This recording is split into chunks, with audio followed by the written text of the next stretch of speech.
Welcome to another Pint with Seaniebee, coming to you today from London. We're in a little garden in the back of a cheap-ass hotel that I'm staying in, and I have a very interesting guest to talk to today. She has lived a very peripatetic life in the music industry. Mainly. And she's now the managing director of a company called Key Production, which is a creative agency that seems to produce products and things, music-related stuff. But I'm going to find out more about that and her life and where she's come. I'm welcoming to the podcast Karen Emanuel. Did I say your second name right, or is it Emanuel? It depends how old you are. Yeah, exactly. Good answer, Emanuel. Tell me what Key Productions does, first of all.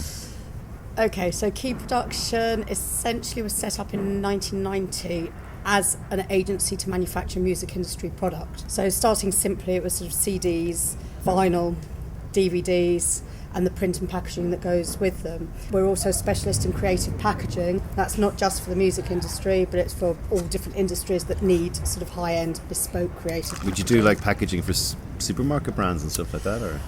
We could. We tend more to do it for clothing brands, okay. High-end clothing brands, high-end drinks brands, and some of the high-end merchandise that some of the clothing companies do as well. Yeah. So 1990 was the boom. You know, you were surfing that CD wave, right?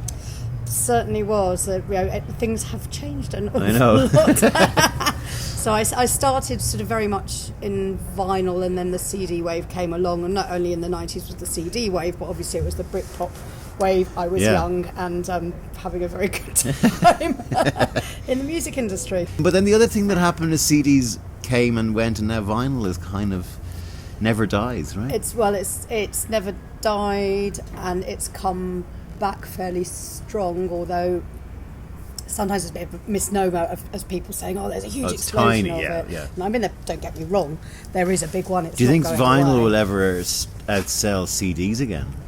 At the moment it's looking fairly unlikely, because although people think CDs have disappeared, they haven't in the slightest. No, I know, and they're actually sort of still a lot stronger than people think. So a lot of very young people don't necessarily buy CDs, but a lot of sort of middle-aged, older people still buy them as the thing of choice. I've had quite a lot of musicians on the show Monday from Ireland, and recently Gavin Glass, where we talked an awful lot about the perils of being a struggling musician these days, and how no one buys records or CDs anymore, and even to the point where Gavin was saying he didn't know whether it was even worthwhile in producing an album, and the only reason he produces an album is to sort of say to himself, there's my fifth album. And where do you see the future of the music industry going? I suppose you hear different things from different people, don't you? I mean, certainly sort of from where I'm sitting, we've still got very sort of small artists that's still producing sort of low quantities of both CDs and vinyl that they sell at gigs, to their mates, making to ashtrays, who knows. There is a lot of merch. What we've seen a lot with sort of bands that have been around for a while and they've got a fan base, people are actually willing to spend a lot more money on something that's very, very special, sort of box sets that have got loads of stuff, bits and pieces in them, and we manufacture all that, and we give bands ideas of what to do. And we've always got bands coming in and out of the office signing stuff, so that to make everything a bit more personalised for people. And I don't really see that going away, to be honest with you. We've seen huge changes as time's gone on, and CD singles, which used to be a mainstay of my income, have completely disappeared. But weirdly, we're doing more cassettes at the moment. Really? Yeah, I didn't even know anyone about it. Really?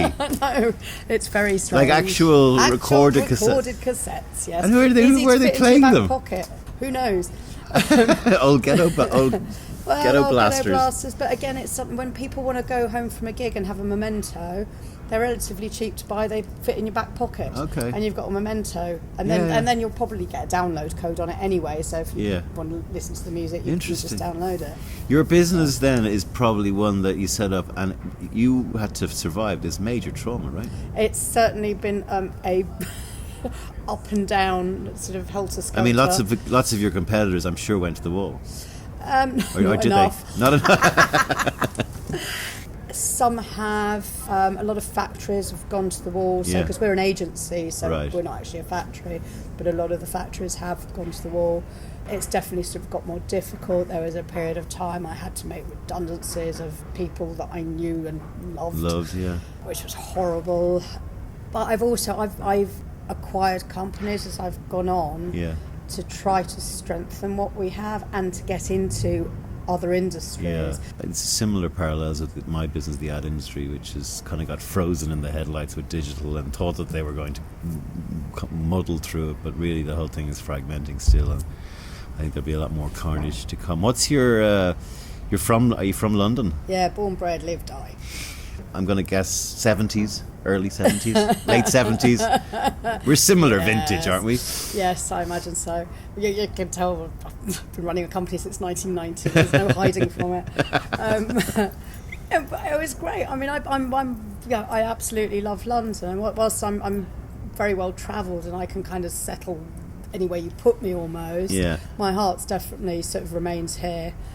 It's a multicultural, fabulous place. You kind of get stuck in a bit of a bubble because you don't realise that there's sort of racism and I think I learnt a harsh lesson when I went to university, when there were some people that had never been outside their tiny little village and had never seen a person of colour or a different religion or anything like that, and I was amazed. Well, there is the London and the rest of Britain. Yeah, there is London being a sort of a unique melting pot. But were you a good student? I was just reading about you earlier before the interview, and we're going to be discussing a tearaway streak here in you at some point in this interview. But what were you like when you were little? Were you clever and smart, and were you a good girl? I was rebellious from quite an early age, I think, but I was very smart. I always have a joke because I started nursery quite young. Right. I always joke that my parents wanted to get rid of me. Who knows? And I carried on working up young because I was bright enough. So I've always been sort of very young for my school age. Certainly in junior school, I was at the top of my class. Right. Even being younger. Senior school was a bit different. So I think I was kind of knocked down a peg or two, and I was average, but I was still the youngest in the class. So always pretty bright. But again, in junior school, bit of a rebel. Right. I used to play tricks on the teachers. Also a bit of a tomboy. Used to play football with the boys and was the first girl to jump off the top diving board and the school and things like that. So I always had I suppose characterful. What's your family background? Have you brothers and sisters? What were your parents do? No, only child. Only child. The amount of only children I have on this podcast. Really? Mental. Oh, that's really and people who've also been only children, also growing up around adults, so hearing adult conversations, advancing quickly, and really weird stuff. I might have to write a book about it. And people who dropped out of college or left college. Those are the two big ahas. Or people who may have had brothers and sisters but felt like an only child. If you know what I mean. That is what were your folks? Were they in music at all or anything? No, not at all. My dad was a pharmacist. My mum a seamstress. However, I do come from a very, very musical. That's what I was wondering. Yeah. Background. My grandma was a pianist. She used to play the piano for the silent movies. In the cinema. In the cinema. Brilliant. And my aunt was an opera singer. My great uncle wrote the Hokey Cokey. You're kidding. I'm not kidding. What's his name? If you look him up, it's Tabor is the really? surname. Yeah. There's a lot of contentiousness around who actually wrote it. But the family have gone back and it was him, and he sold it for sixpence or whatever and never got the rights back and never got any money from it. And that's what it's all about? Apparently there's been a play written about it as well. And that's what it's all about? That is what it's all about. Cracking the joke again. Yeah, very good. Right, we can finish. Wow, that's mental. And also sort of had family that played in big bands and things like that in the past. So did you start playing music when you were a kid? Did you go to piano lessons and all that? Yeah, I did piano lessons. I only did up to grade 4 because I kind of started discovering, boys and youth club and going out and O-levels and I don't know any excuse in the book. I hated practicing. Obviously, it's one of those things that you regret in later life. I was up to about grade 6. Well, actually, I just didn't like what I was being taught. If I had been taught the hokey cokey or stuff that was more interesting than, the scales and all that kind of crap, I'm going, I know you have to kind of learn that, but anyway. And what did you go to college then? Yep, I went to Leeds University to study genetics. Well, I actually started off studying biophysics and genetics. What the hell possessed you to do genetics? I mean, you were ahead of your time. I know. People hardly knew what a gene was then. Do you know what? I reckon... Watson and Crick had just established the double helix. What I reckon is that the stuff that I got taught at university is probably what they get taught in junior school these days. What possessed me? I was really fascinated by science. Elements of maths I really liked. I think this is the kind of like the logic in me. I liked doing equations because I knew that they were right when you got to the end and you had to problem solve it all. And I think that, sort of looking back, that's probably what put me in good stead for business. Yeah. But science fascinated me because I wanted to know more about things. I was very inquisitive. Yeah. So I wanted to kind of know how things worked and unravel it. Obviously, the more you know, the kind of less you know when you do science. Have you always kind of kept in touch with genetics and where it's gone? No. What I have kept in contact, I'd say, is what I liked best about genetics was the animal behaviour side of things. Right. I found myself, which I guess we'll come to later with the travelling bit, of travelling to places that particularly had really amazing animal wildlife to go and have a look at. Safaris, baboons, orangutans, gorillas, you know. Do you mean the similarities in genetics to us, or just the way they behave? Just the way they behave and why they behave like that. With the great apes, yes, how they're similar to us, but then... Did you finish in Leeds? I did, unbunbelievably. And what was got a Desmond. What does that mean? 2-2. Oh, okay. Why is it? Oh, Desmond 2-2. Oh, look at that, I missed that. There you go, as someone who didn't go to college, but I love that. What were the job opportunities for you, were you thinking, when you were coming out of college with a genetics degree? I suppose one thing to mention when I was at college, I was an Ents Sec for a year, so I was booking independent bands and doing a bit of DJing badly. But it was a cool job. It meant I got to go to loads of gigs for free. I put on gigs, obviously, and I was the first woman that had ever sort of taken that job on and completed it, and I was the first person to ever have actually made the college money from it. So this is where the seed was sown to where you ended up. I think so. Yeah. And so I kind of got to the end of my time there, and I didn't have anywhere to go, so I didn't have a clue what I wanted to do.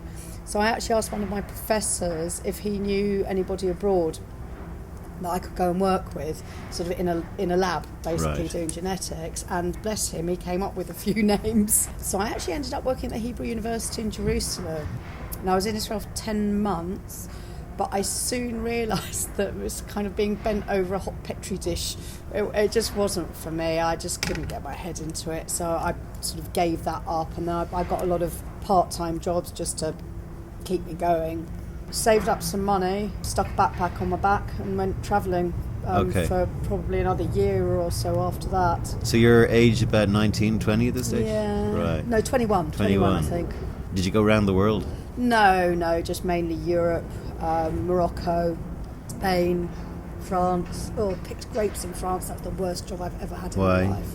It's back-breaking. Did you have to stand on them afterwards and all that? A stamp on them? No, thankfully not. Just picking them was bad enough. But like that sort of adventure thing was much more common back then. You know, like. Well, now people do it as their gap year, don't they? Before they go.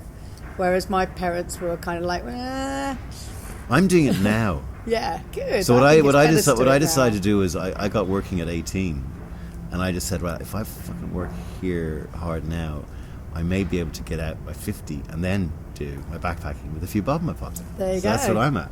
There you go. You see, and I like that idea. I think that kind of works. Yeah, it does. And so all this time you're traveling, you're getting all these experiences, and you're picking grapes and all that kind of shit. What did you have any idea what you were going to do? Am I allowed to swear on this? Of course, it's a podcast. Not a fucking clue. Yeah. Swear away. Don't say that. I want to be blue. Yeah, I'm not a clue. Were you afraid that you didn't have a clue? Do you remember? I was young. You're not afraid when you're young. But a lot of people today are going, I don't know, I'm scared, I don't know what to do. I think, it is actually quite different. I do some work, funnily enough, at the business school at Leeds University, and the kids there are so focused on getting something and working towards this job, and I never really was. Yeah. But also, it doesn't matter. I just had a friend say to me that, her son was missed points for something, and he's almost suicidal. And I said, it doesn't fucking matter, you No, know. it really All it is the doesn't. universe saying, hey, sorry, not that way. That way you think, no, go this way. Yeah, I mean, I think sort of university for me, I wasn't going to be, it wasn't a career focused thing, but it made me into the person that I am, and it made me, helped me discover music. Yeah. The friends that I made there are still my friends today. And it honed your Yeah. analytics and all that stuff, that, your ability to problem solve, I guess, and Yeah. get inquisitiveness. Yeah, So where did you land when you got back? Well, I Was it rough I trade? Yes. Right. Eventually, my best mate Ruth, who I'm seeing on Monday, Hello, Ruth. said, "Why didn't I do something in music? Because obviously I really like that, and that's what kind of made me excited." People told me that a woman getting into the music industry would have to study, like do a typist secretary, be a secretary first, and move up that way. Yeah. And I kind of looked at them and went, I want my own secretary. I don't want to be one. So I remember Rough Trade. I don't know an awful lot about it, but it was very mold breaking, right? It was a co-op and all this stuff, and it only took bands that had a kind of, it was semi-political. It was kind of semi-political, and it wasn't quite a co-op, but it was built on that basis. It was an anti-big record label. Yeah. Is that fair? Well, it wasn't a label. I work for the distribution company, so there Right. still is a label, but there's a distribution company that sort of built up around the label. Yeah. And I actually work for the distribution company. Yeah. But yeah, I started as receptionist. Made sure it was my business to kind of know everybody that walked in and out and what they did, and tried to piece together how the whole place worked. How did you get out from answering the phones? Do you remember? Was there any one thing, or you just had to keep? Somebody needed in the production department, which is essentially what I do. They needed somebody to help check invoices because they were really behind on their invoices, and they obviously noted that I was quite sharp, so asked me to do that. So I went into that office to help with that, and whilst I was there, one of the guys that was working phoned up from the airport and said, I've left. He quit. I'm on my way to wherever he was on his way to. Right. So job opening came up, I went for the job and got it. Right. And then so started as a junior, got thrown in at the deep end and worked my way up quite quickly. How long did you spend at Rough Trade? Only a couple of years. Is it still going now? No, God no. No. Rough Trade Records still exists. Right. And obviously there's the Rough Trade shops exist. Yeah. So is it an example but of a brand that got hit by the collapse of the industry a bit as well? Or was it other issues? Oh God, no, it was a lot of other issues. Grew too big too quickly, tried to expand into America. America's a completely different marketplace to the UK, much bigger. Threw loads of money in there and didn't get anything back from it. Just kind of self-imploded, I suppose. I was very, very sad at the end. I got out before it completely went tits up. Could you see it coming? Yeah, there was definitely signs of it. I wouldn't say that I read it and went, I've got to get out before it all goes. Or did I don't know. I wouldn't give myself that much credit. I wasn't happy in my role. We'd had a new managing director come in that I did not see eye to eye with for a number of reasons. Go on, you're hiding something. It's a long time ago. You don't have to mention names. I won't mention names. We definitely didn't particularly like women in charge. He thought that the department was one person, a computer. I saw what was happening, so I'd actually done some business plans to show what I thought we could do to bring money in. He just waved it aside. And he also wanted me to use certain suppliers, because he told Getting me they scratched my back, I He was scratched a theirs, prick, sort of basically. thing. All right. Yes, Okay, and I good. refused to do that, and Yeah. so I went to them and I said, look, make me redundant, it's the least you can do. And they did. So I left and started on my own. Is that when you started your own thing? Yeah, And what age were you? 25. What made you do that? I thought I had nothing to lose. I had a couple of grand of redundancy, and it was literally a couple of grand. And I thought, I've got nothing to lose. The worst that can happen is it fails and I get another job, which I know I can get. Obviously, I'd done the sums. Yeah. I'd looked into it, and I spoke to a record label that I knew and said, if I did this, would you support me? I spoke to my suppliers and said, if I did this, would you give me a small credit line? They all said yes. What's more, the record label said that they had some spare space in their offices, so I could go and sit in their offices and Great. start up. So they were getting their manufacturing for much, much cheaper than they ever had done, so it was a winner for them. Yeah. I knew the amount of work that they gave me would mean that I could survive just on their work. And so that's kind of how I started. So I knew I had a base, and I knew I could do the sums. Were you cocky or nervous, or were you pretty? You sound like you got all your shit together. Like you knew really what you were going to do. Everyone thinks I'm a real big risk taker, but I'm not. It sounds like I am. I do the homework first. It was a risk, but it was a mitigated risk, because if it didn't work, I'd get another job. It should work if I've got a guarantee of work from someone and I know what money it's going to bring me in. It didn't fail though. Why didn't it fail? Because I knew I had a set amount of work. I knew what I was doing. I was good at what I was doing. Yeah. I managed to build up a customer base. Again, I think the second customer is still a customer of mine. Yeah. And then it was word of mouth. And I was out all the time as well. I like to call it networking. Yeah, partying. Watching bands, drinking, partying. Yeah. But people obviously got to know me, and so people would trust me. How did your staff go? Like, when did you have to hire a lot of people? Or? After the first year, I hired one person who was with me up until relatively recently. So it was quite organic to start with.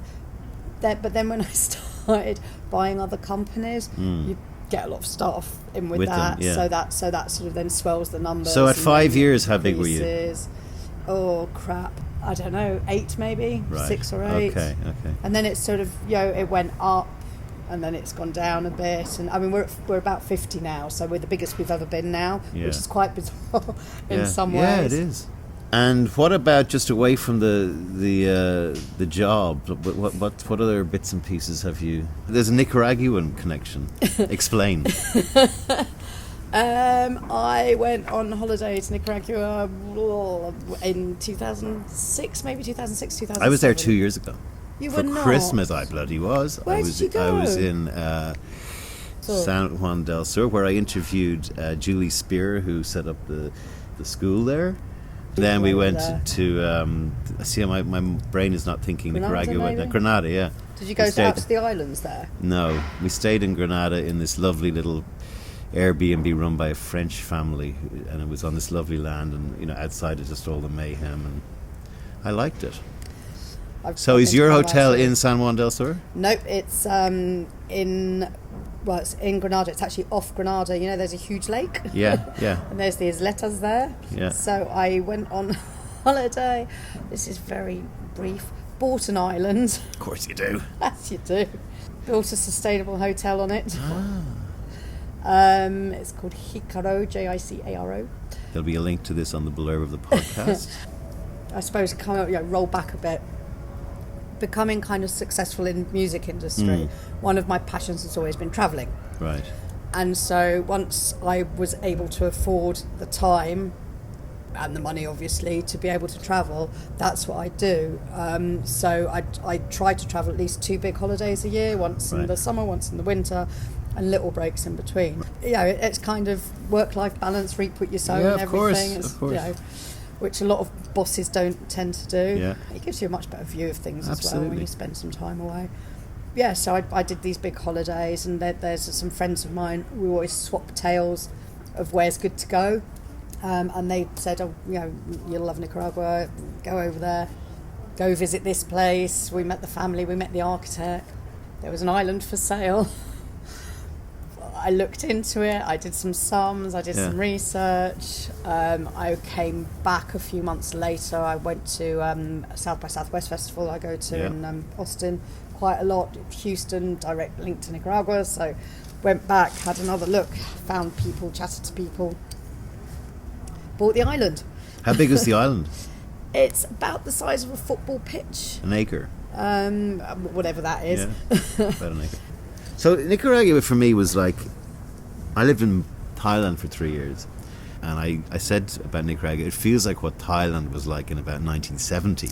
I imagine, yes. You know what I mean? Like, there's still people on horses going around. Oh, and, yeah, absolutely. And cows just walking down walking the street. around, and dusty roads and nothing being done. And yeah. Yeah, and it's still a developing country. Was it an It's had a impulse lot of- buy?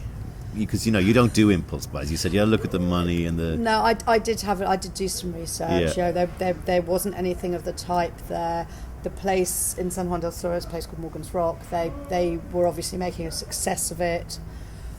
What made you decide, first of all, it's hard to get to, it's far away, it's also slightly unstable, or has been in the past. 30 years ago. Yeah, but, these things can happen. Costa Rica is a huge developments going on there. Yeah. I also I didn't go to Costa Rica, but I did go to Panama, which I actually was thinking that could be an option because it's very, cost of living is really low in these places. Yeah. What was the overriding thing that said, I will do that? Were you putting something back a little bit as well? Like, was the idea of an eco thing coming? Yeah, it is very much so. It's we only employ locals.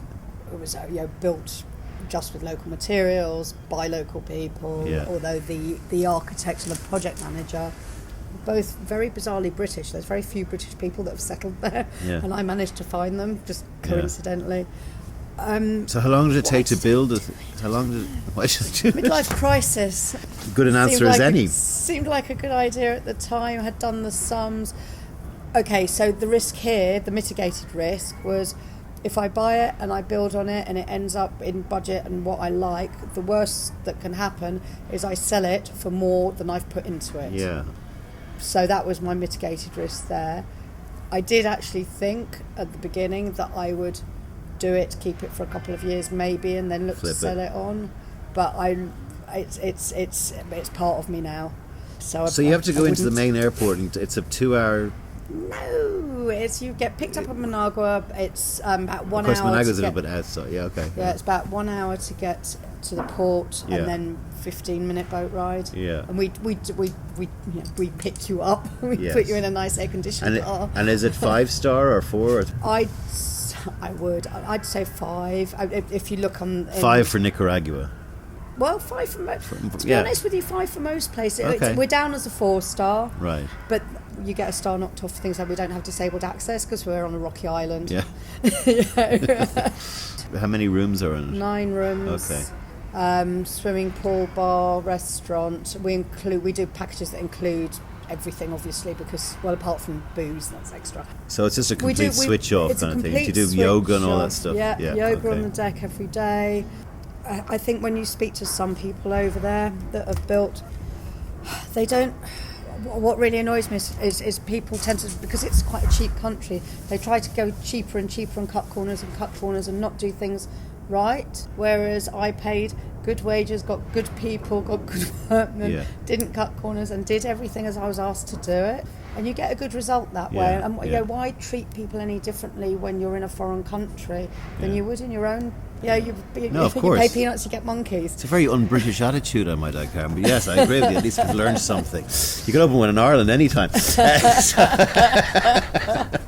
So what's the future for that? Are you going to hold on to? Do you go back twice a year now? You have to go back 3 to 4 times. I try. It doesn't always work out that way. It's an amazing country. I mean, it's massive. Beautiful.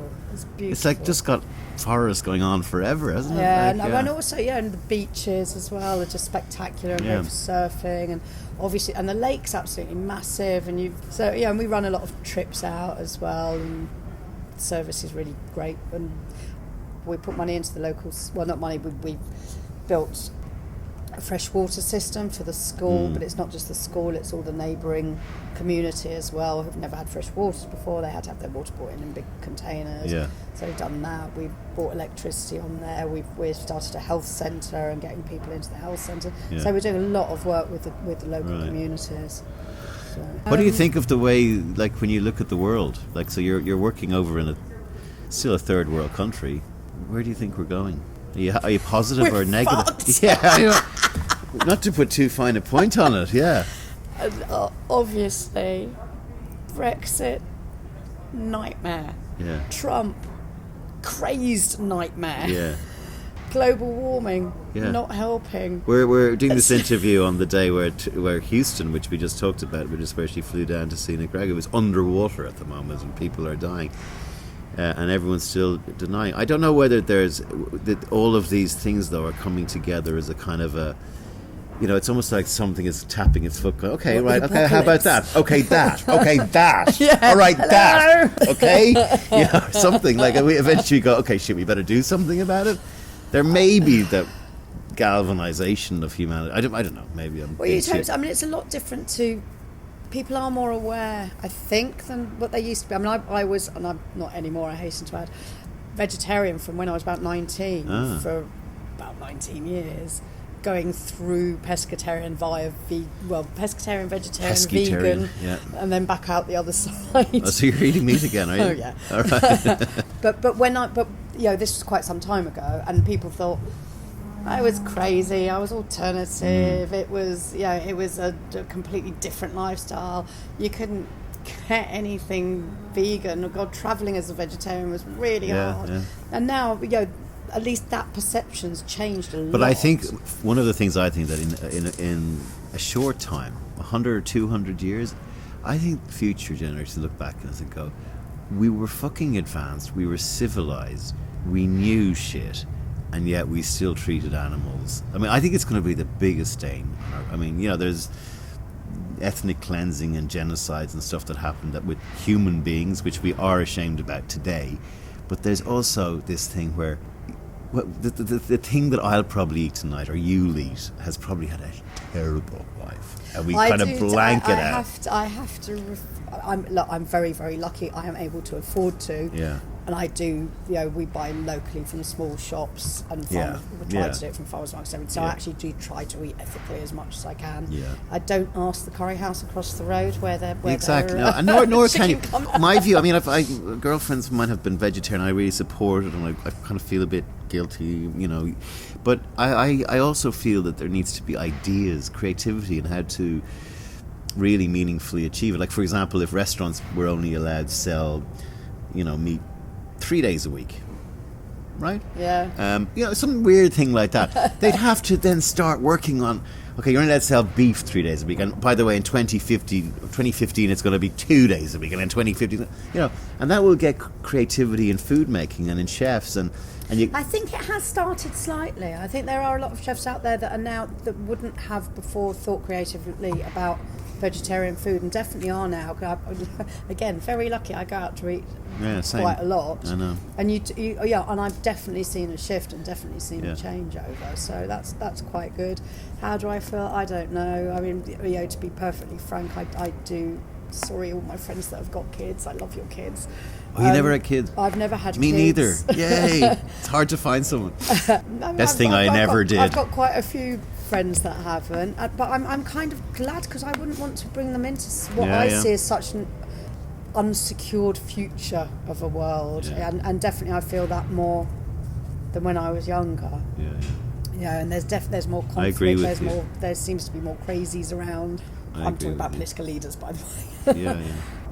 Yeah, maybe we're just getting old. That very possibly is the case. I tend to agree with you too. Last question: you don't have kids, but what would you, if you had the opportunity to go back to your, what seems to be very confident 19-year-old self, would you say, if you could meet her again? Do what you did. Yeah, that's what I'd say to her after hearing that. I don't think anyone should regret anything, because it's everything that you do and everything you go through. And I've had some tricky times. It makes you part of what you are. And the old adage, what doesn't kill you makes you stronger. Yeah. What about advice to a girl who's fretting at 18 now, who's just come out of a genetic engineering degree or somewhere, just going into one, yeah. Well, I think the world's your oyster, and anything is possible if you put your mind to it, and if you want something hard enough, go out and get it. Yeah, but the world's made up of so many different types of people, and and there are a lot of people that are happy in sort of mainstream life and mainstream jobs and so on and so forth, and thank God for that, because that's what makes companies tick, because it is the staff that make the companies run. So just go and do what you want to do. Change the world. Really. That would be become president of America or something. Or Britain. Karen, Emanuel, we'll leave it there. Thanks a million for coming on A Pint with Seaniebee. It was great to talk to you. Good luck in Nicaragua and the best of luck with the rest of the day. Thank you very much. Thank you.